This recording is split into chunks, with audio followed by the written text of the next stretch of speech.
In 11.4, we're going to look at some special products. The first special product we're going to look at is the square of a binomial, or a binomial square. These special products are really just shortcuts. We can still figure these problems out if we use our normal distributive property. But if we know these special products and these special patterns, it just makes some of the problems a little bit shorter because we can take these shortcuts to finding the products. Okay. The first one is the binomial squared. So if I have the quantity of a plus b squared, or the quantity of a minus b squared, it fits a pattern. It's the first term squared plus twice the product of the two terms plus the last term squared. Okay?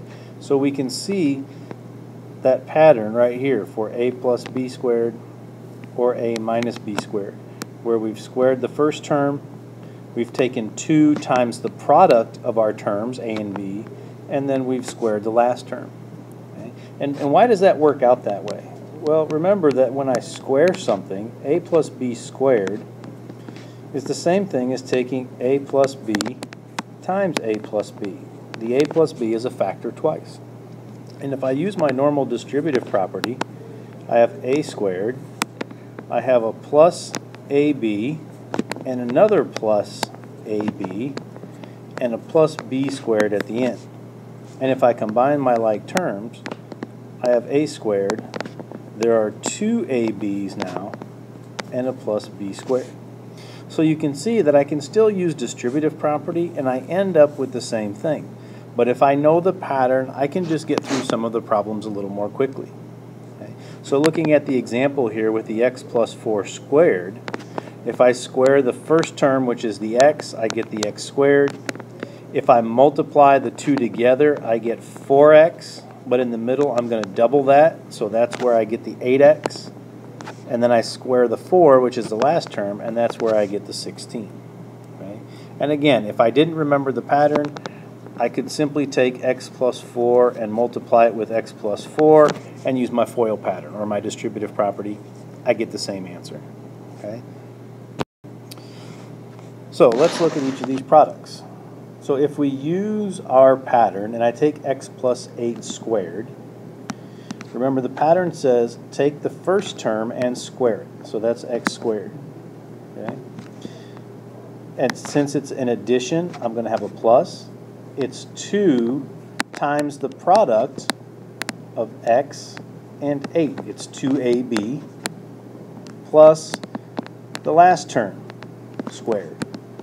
So what I end up with is x squared plus 16x plus 64.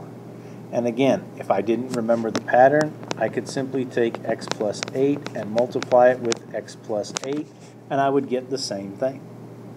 Okay. If we look at b, I'm taking the first term, which is 2m, and I'm squaring it. This one has subtraction, so it's minus 2 times the product of the two terms, okay, the 2m and the 3, plus the last term squared. So what do I get? 2m squared is 4m squared minus 2 times 2 is 4 times 3 is 12, so minus 12m and plus 9. And when you start to get comfortable with these patterns, you'll be able to do a lot of this in your head and just go right from the squared to the final product. You can do the squaring or the doubling in your head and not have to write down all of these pieces here. That's the whole point of these special products, is to use those patterns and take those shortcuts to save you some work because you're able to do some more of it mentally. Okay? So you try these two here and let's see if we can get them. So a simpler form of n minus 7 squared. N minus 7 squared means square the first term. Multiply these two things together would give me minus 7n, and when I multiply by 2, that's minus 14n.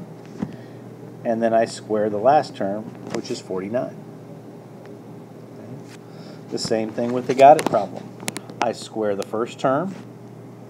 I'm going to multiply these two things together, which is minus 3x times 2 gives me minus 6x. And then square the last term gives me plus 9. So knowing these patterns saves you some writing and saves you some work, and you can go right to the products. So let's look at an application. We've got a square outdoor patio surrounded by a brick walkway, and we want to know the area of the walkway. Okay. Well, the area of the whole thing, the whole outside, I would have to take the outside area and subtract the patio area. Okay. So the outside area, that's going to be x plus 6 squared, because it's x plus 6 times x plus 6, minus the area of the patio. Well, what is the area of the patio? Is x squared. Okay. So when I simplify this now, I've got x squared plus 12x plus 36 minus the x squared of the patio. So my x squareds are going to fall out. I've got 12x plus 36, which represents the area of my brick walkway.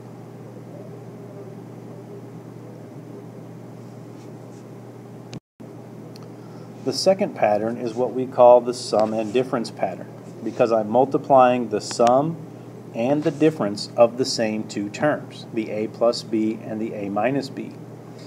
And if we look at the example at the top where we're using FOIL, when I do FOIL, my two middle terms fall out. The minus ab and the plus ba, which is the same thing as ab, those two terms fall out, leaving just the a squared minus the b squared. So whenever I have a sum and difference, it's simply the square of the first term minus the square of the second term. So the example of x plus 2 times x minus 2 leaves me with x squared minus 4. The square of the first term, x, minus the square of the second term, 2. Okay? And this is going to be an important pattern, because later on, we're going to look at, when we start looking at factoring some more, we'll be able to look at this difference here, and we'll be able to work backwards to the factors. Okay?